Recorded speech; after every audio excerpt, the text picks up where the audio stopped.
Magandang araw sa inyong lahat mga kaibigan. Bago ko po basahin ang ating kwento, gusto ko munang i-shout out si Maui Record 8765. Maraming salamat po sa super thanks na ipinadala nyo. Napakalaking bagay nito, napakalaking tulong nito dito sa ating channel. Liban kay Maui Record 8765, actually ang dami kong gustong i-shout out. Lalong-lalo na yung mga lahat na uploads ko, hindi siya pumapalya sa pagko-comment. Kaso, hindi ko muna isa-shoutout kasi hindi ko po sigurado kung magugustuhan nila ang shoutout na gagawin ko. Anyway po mga kaibigan, kung gusto nyong i-shoutout, pakilagay lang po sa most recent upload ko na i-shout out ko kayo para sa susunod na upload andyan kayo i-shout out ko. So far ngayon ang isa-shout out ko lang muna si Maui Record 8765 para pasalamatan ko sa super thanks na kanyang ipinadala. And siyempre mga kaibigan, ang aking pasasalamat po sa inyong lahat sa patuloy na pagsuporta nyo dito sa ating channel. Ngayon po mga kaibigan, sa ating kwento. Magandang araw, Tito Makoy. Itago mo po ako sa pangalang Phoenix. Nagdesisyon kaming mag-asawa na subukan ko ang pangingibang bansa kasi lumalaki na ang mga anak namin. Ang panganay namin magtatapos na ng elementarya, papasok na ng high school, malaki-laki na ang gastusan ito.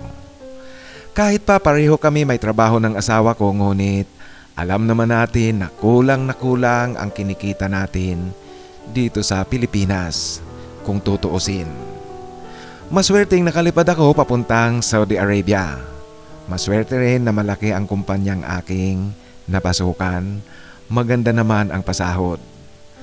Kaya malaki rin ang aking naipapadala buwan-buwan sa aking pamilya. Sapat sa pangangailangan nila at meron pa kaming naitatabi ng kaunti sa bangko. Lagi-lagi kaming nagbi-video call ng asawa ko at mga anak. Hanggang sa natapos ko ang unang 2 taon, nagbakasyon ako, tuwang-tuwa siyempre ang pamilya ko. Meron akong mga pasalubong sa kanila sa mga anak ko, sapatos na Nike. Pagkatapos ng bakasyon ko, muli akong bumalik sa Saudi Arabia. Naging madali na sa akin kasi galing na ako dito. Kabisado ko na ang buhay. Nakakagala na rin ako kasama ang mga kaibigan ko at katrabaho. Isang araw, isinama ako ng kaibigan ko sa isang birthday party ng kanyang kaibigan. Sa parting iyon, nagkakilala kami ni Estela. Maganda siyang kausap. Nagpalitan kami kaagad ng cellphone number namin. Mula noon, nagkukumustahan na kami hanggang sa palagi-lagi na kaming nag-uusap sa cellphone. Lumalim ito, natagpuan ko na lang na kapwa kami umiibig na sa isa't isa. Dahil sa malungkot, malayo sa pamilya, sa kanya ko nasasabi ang kalungkutan. Sa Estela naman ganoon din, sa akin niya rin nasasabi ang kanyang problema at kalungkutan. Isang araw nagkayayaan ang mga kaibigan ni Estela pumunta sa isang park resort na private. Alam mo Tito Makoy, pag nasa loob ng resort, naroon talaga ang tukso. Kasama kami ni Estelang nilamon ng tukso sa aming pagmamahalan. Ang pagiging abala ko kay Estela ang naging dahilan kaya di na kami regular na nakakapag-usap ng asawa ko at mga anak. Busy sa trabaho palagi ang aking dahilan. Ngunit Tito Makoy, alam naman natin na ang mga asawa natin, malakas talaga ang kutob. Naging dahilan ang sitwasyon ng madalas naming pag-aaway. Hanggang sa ino-audit na ng asawa ko ang pera na aking sinasahod. Kasi Tito Makoy, aaminin ko na maging ang pinapadala ko sa kanila, apektado na rin dahil nga sa tumaas ang gastos ko rito sa Saudi Arabia. Sa madalas naming pag-aaway na mag-asawa, natuturete ako sa mga pagngangawa sa akin ng asawa kong si Marivic. Wala na akong magandang narinig sa kanya. Buo na kasi ang palagay niya na meron talaga akong babae sa Saudi Arabia bagamat lagi ko itong itinatanggi.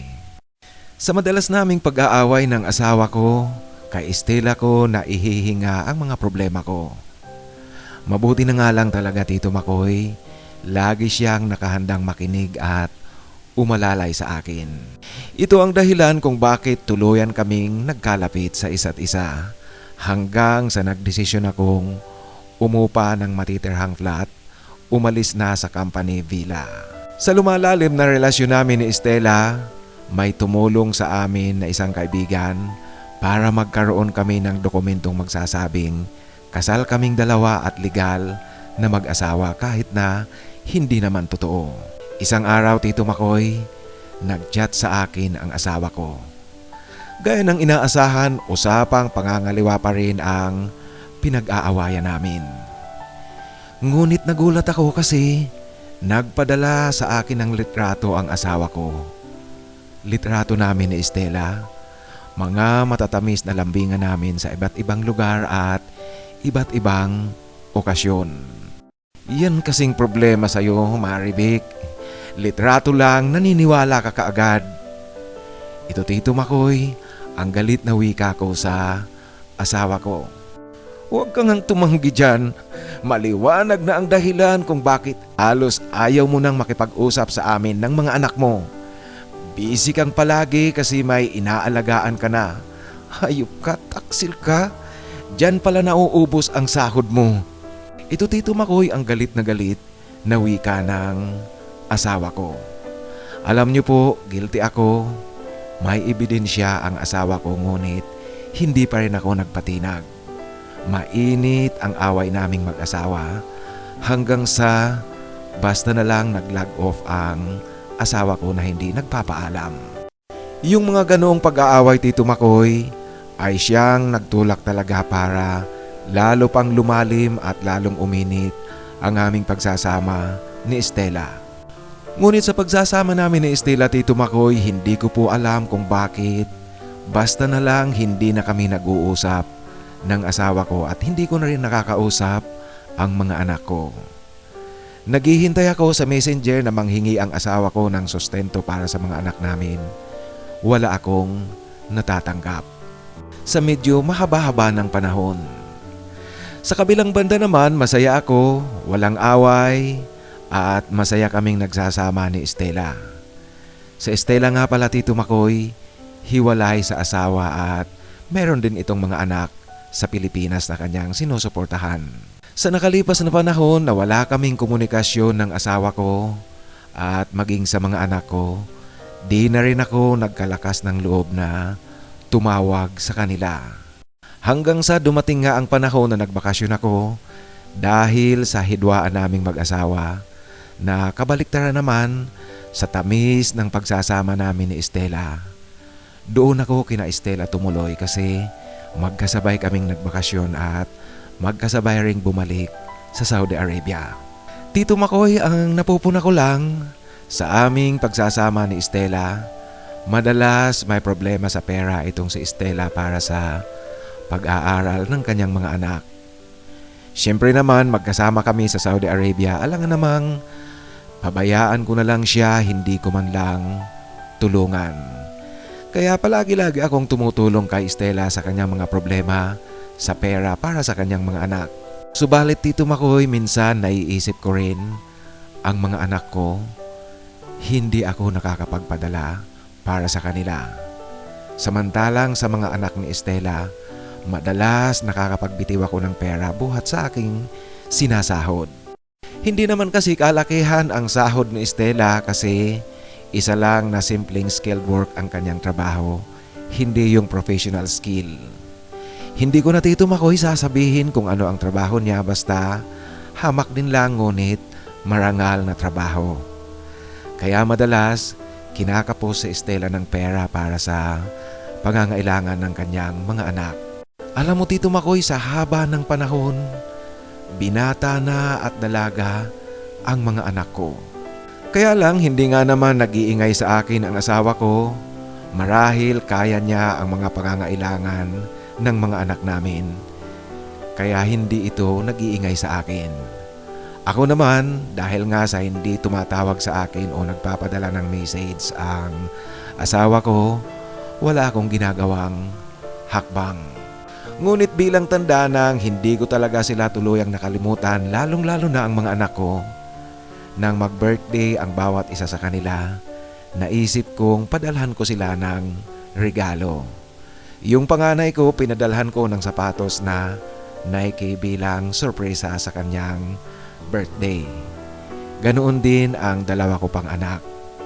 Sorpresa ko ito sa kanila makalipas ang mahabang panahong hindi kami nag-uusap at hindi kami nagkikita. Umuwi kami ni Estela sa Pilipinas para sa college graduation ng kanyang anak.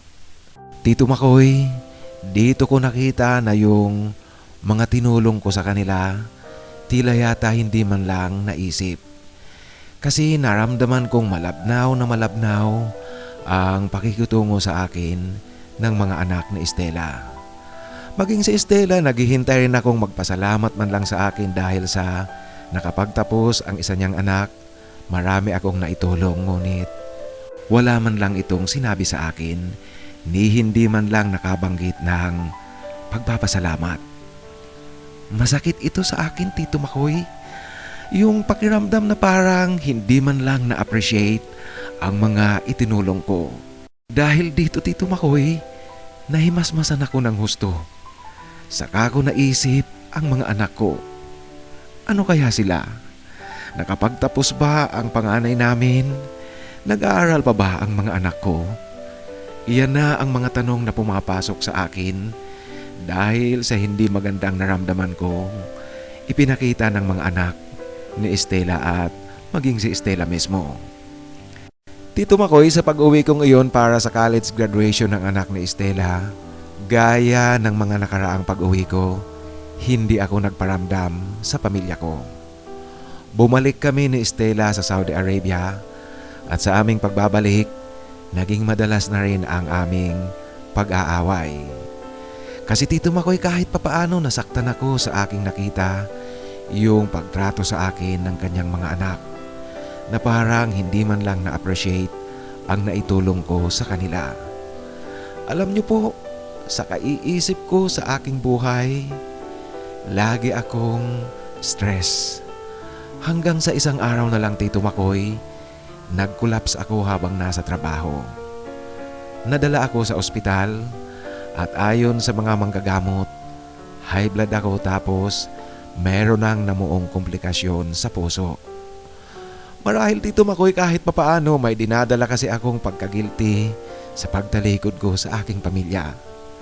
Palagi ko silang naiisip. Minumulto ako ng aking pagkukulang at kasalanan sa mga anak ko at sa buong pamilya ko, Tito Makoy.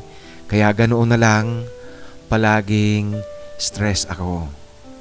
Ang masakit pa, ayon sa mga doktor, hindi ako pwedeng mapagod na ng husto.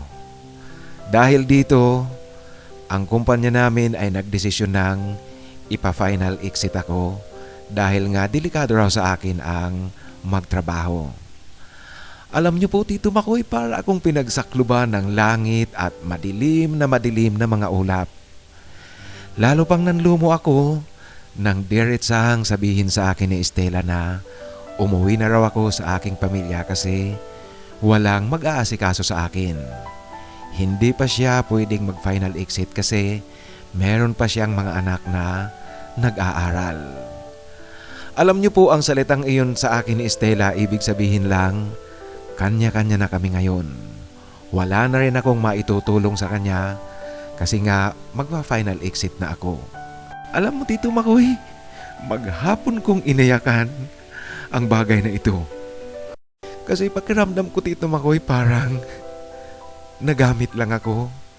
Ngayon, dahil nga sa meron na akong sakit, wala nang pakinabang, bigla na lang akong tatalikuran at bibitiwan. Dahil sa aking kondisyon, Tito Makoy, at sa desisyon ng aming kumpanya, wala akong nagawa kundi ang mag-final exit. Umuwi ako ng Pilipinas, tumuloy ako sa bahay ng mga magulang ko. Naglakas loob akong kontakin si Marivic, ang asawa ko.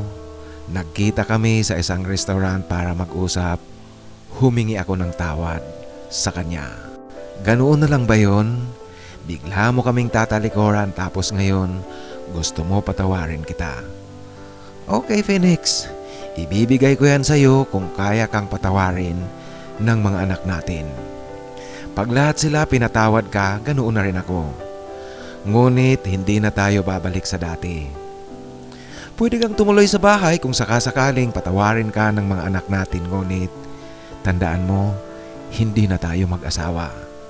Hindi ka na pwedeng umasta bilang asawa ko at padre de pamilya sa mga anak natin. Ganap na may kalayaan ka, hindi ka pwedeng manghimasok sa akin kung ano man ang gagawin ko. Alam mo, matagal na tayong hindi mag-asawa mula nang talikuran mo kami ng mga anak mo. Iyan, Tito Makoy, ang kondisyong ibinigay sa akin ng asawa kong si Marivic. Dahil sa pag-uusap naming iyon ng asawa ko, naglakas loob akong pumunta sa bahay namin, dala ang mga sapatos na pasalubong ko at sorpresa sa mga anak ko. Linggo ng umaga nung pumunta ako sa bahay upang siguradong naroon lahat ang aking mag-iina. Pagkatok ko sa bahay namin, si Marivic ang nagbukas ng pintuan. Mga anak, may dalaw kayo. Yan ang wika ni Marivic sa mga anak namin. Naglabasan ang mga anak namin, Tito Makoy, at sa pagkakataong ito, inihanda ko ang sarili ko sa posibleng iyakan naming mag-aama sa pagkikita naming muli makalipas ang mahabang panahon. Ngunit, Tito Makoy, ako lang ang naiyak. Kasi nang makita ako ng mga anak ko, wala man lang nagmano o yumakap sa akin. Tila may nakita silang isang bagay na wala lang, tahimik. Mga anak, kumusta kayo? Namimiss ko kayong lahat. Iyan ang pag-uumpisa ko sa kanila. Ngunit, Tito Makoy, nakakabinging katahimikan ang sagot ng mga anak ko. Tito Makoy, mga binata na talaga at dalaga ang mga anak ko. Si Stephen or Pinpin ang panganay ko. Dapat tapos na ito ng pag-aaral. 2 taon na ang nakalipas sa pag-uwi kong iyon. Ngunit magtatapos pa lang pala ito sa college. Kasi naman patigil-tigil ang kanyang pag-aaral, ngunit kahit papaano magtatapos na rin. Ang 2 ko pang anak nasa college pareho. At pareho pala ito mga student assistants sa pamantasan na kanilang pinapasukan. Kaya naman paunti-unti nakakausad ang kanilang pag-aaral.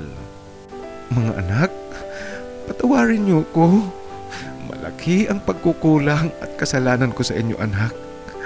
Alam ko yan, kaya patawarin niyo si Papa. Iyan, Tito Makoy, ang umiiyak na wika ko sa mga anak ko. Ngunit para lang akong nakikipag-usap sa pader o kaya sa bato. Ngunit makalipas ang ilang sandali, bakit po kayo narito? Yan, Tito Makoy, ang biglang tanong sa akin ni Pipin, ang panganay ko. Anak, siyempre gusto kong makita kayo, gusto kong makasama kayo. Nangungulila ako sa inyong lahat. Ito nga pala, meron akong dalang pasalubong para sa inyo. Sapatos. Kunin nyo yan, mga anak. Para sa inyo yan. Ito, Tito Makoy, ang wika ko, sabay inilagay ko sa maliit na mesa sa sala ng bahay ang dala-dala kong sapatos na pasalubong sa mga anak ko. Ngunit hindi man lang kumikilos ang mga anak ko para kunin ang pasalubong ko sa kanila. Makalipas ang ilang sandali, umalis ang 3 at pagbalik ng mga ito, inilapag din sa maliit na mesa ang sapatos, Tito Makoy, na ipinadala ko sa kanila noong kaarawan nila bilang regalo. Lahat ito nasa kahon pa. Yan po, pag alis nyo, dalhin nyo po yan kasi mahirap na. Baka isumbat nyo pa yan sa amin. Sabihin mong nagsusuporta ka sa aming magkakapatid. Yan ang wika ng panganay kong si Pipin. Alam mo, Tito Makoy, Masakit na masakit sa panig ko ang marinig ko yon sa anak ko. Anak, hindi ko gagawin ang sumbatan ko kayo. Para sa inyo talaga yan. Patawarin niyo ko, anak. Patawarin niyo si Papa. Gusto kong malaman niyo na malaki ang aking pagsisisi sa aking nagawa, sa aking pagkukulang, sa aking mga kasalanan. Maniwala kayo mga anak. Kung pwede ko lang ibalik ang mga araw, hindi na mangyayari yun mga anak. Babawi ako sa inyong lahat. Ito Tito Makoy ang hindi ko mapigilang maiyak sa pagkakataong ito. Kasi naman, ito nga talaga ang kinakatakutan kong maaaring mangyari at makita ko sa mga anak namin sa aming muling paghaharap makalipas ang mahabang panahon. Iniwan nga sa harapan ko ang mga sapatos na aking dala-dala para sa mga anak ko, kasama rin ang mga naunang ipinadala ko sa kanila noon bilang regalo. Ibinalik nila sa akin ito. Alam niyo po, maghapon akong nanatili sa bahay namin noong araw na iyon. Ngunit ni isa sa mga anak ko, wala man lang talagang nagtangkang makipag-usap sa akin.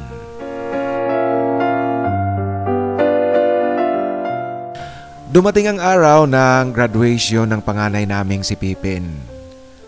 Alam mo Tito Makoy, kahit alam kong alanganin ang lugar ko sa anak ko, inabangan ko pa rin ang kanyang pagtatapos sa college. Pumunta ako sa kanilang pamantasan. Ngunit Tito Makoy, di ko magawang lumapit kay Pipin para batiin ang anak ko. Kasi wala man lang akong naiambag sa kanyang pag-aaral. Wala man lang akong naiambag, wala akong naitulong sa anak ko. Sa tindi ng galit na ipinapakita sa akin ng mga anak ko Tito Makoy, hindi ako nawalan ng pag-asa.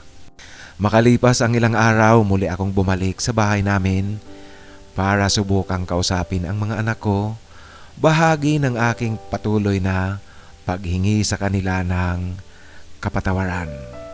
Alam niyo po yung sinasabi niyo na yan, gasgas na yan. Masyado ng gasgas. Kung ilang daang libo na siguro ang nagsabi niyan. Habang ginagawa ang kalukuhan, alam ng mali, gagawin pa rin. Malakas ang loob kasi nasa kanya ang pera, maghahabol ang pamilya ang mga anak na walang pera. Hindi nagpapatinag. Siya na nga ang mali, siya pa ang may lakas ng loob na manisi. Gaya ng ginawa mo, mama pa namin ang pinalabas mong may kasalanan. Pagkatapos, pag nagkalit-silit na ang relasyon sa kalaguyo, babalik sa pamilya, hihingi ng tawad, aaminin ang kamalian, magsisisi. Ganyan na ganyan ang ginagawa ng mga amang talagang hindi responsable. Alam niyo po, pwede ka naming alagaan kung kinakailangan. Ngunit huwag kang maghahangad ng kapatawaran kasi hindi ko yan kayang ipangako sa iyo. Hindi namin kayang ipangakong magkakapatid ang kapatawaran. Tito Makoy, iyan ang mahabang pananalita ng panganay ko. Hindi ako makapalag, hindi ako makasagot kasi sapul na sapul ako sa kanyang sinabi. Alam kasi ng mga anak ko na meron akong iniindang sakit, kaya nga ako nag-final exit na. Kaya naman ganoon na lang ang pananalita sa akin ng aming panganay. Hindi anak, alam mo kahit na hindi nyo ako pakialaman kung anuman ang kalagayan ko, gusto ko lang malaman nyo, labis-labis ang aking pagsisisi sa aking nagawang kasalanan. Kaya mga anak, patawarin nyo ko, patawarin nyo si Papa mga anak. Ito Tito Makoy ang patuloy na pag-iyak ko habang humihingi ako ng tawad sa mga anak ko. Isang araw muli Tito Makoy, nakiusap ako sa asawa kong payagan akong maiwan sa bahay namin habang lahat sila nasa trabaho at nasa eskwela. Pumayag naman ang asawa ko. At habang wala sila, alam niyo po hindi ko maiwasang balikan ang mga araw namin noon na kahit kinakapos kami paminsan-minsan, masaya kaming mag-anak. Alam niyo po, hindi ko maiwasang maluha talaga habang binabalikan ko ang mga masasayang araw namin noon kahit na medyo hikahos pa kami. Ang plano ko, Tito Makoy, kung kaya nagpaiwan ako sa bahay ay ipagluto ko ng hapunan ang aking mag-iina. Para pagdating nila sa gabi, kakain na lang sila. Isa ito sa mga naisip kong paraan para dahan-dahang makuha ang kanilang loob. Lahat kasi sila bumabalik sa bahay, gabi na. Niluto ko ang kanilang paboritong ulam, yung natatandaan kong ulam na tuwang-tuwa sila pag ito ang niluluto ko. Maraming nakakain ang mga anak ko. Nung kainan na sa gabi, ang asawa ko ang tumawag sa mga anak ko para kumain. Alam niyo po, excited na excited akong ihanda ang mesa para sa kanilang lahat. Ngunit, nadismaya ako dahil, "Ma, sinong nagluto nito?" Yan muli ang tanong ng panganay kong anak.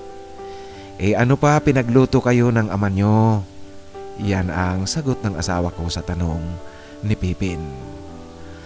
Nang marinig iyon ng mga anak ko, alam niyo po ang nangyari. Sabay-sabay silang nagtayuan, hindi na kumain. Alam mo, Tito Makoy, nasaktan ako ng gusto sa aking nakita sa mga anak ko. Hindi ko talaga mapigilang maluha dahil sa kanilang inasal. Tila yata, Tito Makoy, lahat na lang na may kaugnayan sa akin, ayaw na ayaw ng mga anak ko. Maging ang pagkain ng niluto ko, ayaw nilang kumain, Tito Makoy.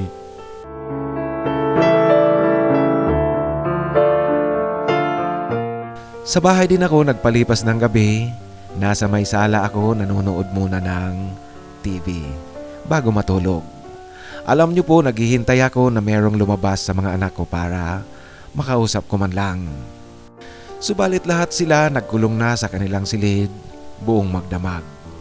Natulog ako sa aming sala dahil nga nauna nang sinabi noon ng aking asawa na hindi na kami mag-asawa ngayon. Kaya hindi na ako pwedeng matulog din sa aming silid kasama ng asawa kong si Maribek. Maagang maaga akong gumising, Tito Makoy, kinabukasan para ipaghanda ko ng almusal ang aking mag-iina. Subalit kagaya kagabi, tanging ang asawa ko lang talaga ang kumain. Ang mga anak ko umalis sila ng bahay na hindi nag-almusal. Ayaw nilang kumain ng inihanda ko para sa kanila. Tito Makoy, hanggang ngayon hindi pa rin umuusad ang aking panunuyo sa mga anak ko, ang aking paghingi ng kanilang kapatawaran. Sa tuwing magtatangka akong kausapin sila at humingi ng tawad, palaging walang nangyayari. Ngayon nakatira ako sa bahay ng mga magulang ko. Maswerte nga lang na yung bunsong kapatid naming lalaki na dapat siyang titira dito, may sariling bahay na rin sa ibang lugar. Kaya ako ang tumitira sa bahay na ito. Mag-isa ako ngayon, Tito Makoy. Alam niyo po, kailangan kong rumakit kasi yung kaunting naipon ko sa abroad, mauubos ito. Sa ngayon, Tito Makoy, nakikita ko na tila walang pag-asang makuha ko ang kapatawaran ng mga anak ko. Sa lalim at bigat ba naman ng aking pagkukulang sa kanila ang kasalanang nagawa ko sa aking mga anak at sa aking asawa. Alam ko, Tito Makoy, wala akong karapatang maghinanakit sa mga anak ko. Ang aking karamdaman, hindi ko ito gaanong iniisip kasi nga, kung ngayon mismo mamamatay ako, sa tingin ko, Tito Makoy, mas maigi yun kasi ayoko namang maging alagain ako ng mga anak ko. Ang panganay namin na si Pipin sa ngayon nagtatrabaho na. Ang dalawang anak ko namang nakababata, malapit na ring magtapos ng college. Sabay silang dalawang magtatapos, Tito Makoy. Masaya siguro kung naging parte ako ng kanilang pag-aaral kung hindi ako gumawa ng katarantaduhan. Makikitang magtatapos sila, isang katuparan sa buhay ang mararamdaman ko. Subalit dahil nga sa pagkakamaling aking nagawa, kailangan kong tanggapin na wala ako sa lugar na sumama sa kanila sa pagbubunyi. Sa pagkakasalang aking nagawa, nararapat lang sa akin at sa mga katulad kong danasin ang pagkamuhi, galit at ang kawalang galang buhat sa pamilya, sa asawa at higit sa lahat sa mga anak. Kaya Tito Makoy, hindi ko masisisi, hindi ko sinisisi ang mga anak ko kung hanggang ngayon ayaw nila akong kausapin, hindi nila ako tinatanggap.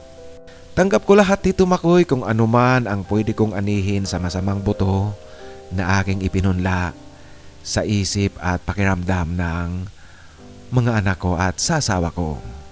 Ganoon pa man, hindi pa rin ako nawawala ng pag-asa na darating ang panahong mapapatawad nila ako. Kahit pati Tito Makoy, hindi na nila ako tanggapin sa kanilang bahay, hindi na nila ako tanggapin bilang padre de pamilya nila, mapatawad lang ako ng mga anak ko. Masayang masaya na ako niyan. Hanggang dito na lang po ang aking kwento. Sana kapulutan ng aral ng mga ibang katulad ko pa, lalong-lalo na yung mga nasa abroad pa ngayon. Sana magsilbing aral itong aking kwento. Lubos na gumagalang, Phoenix.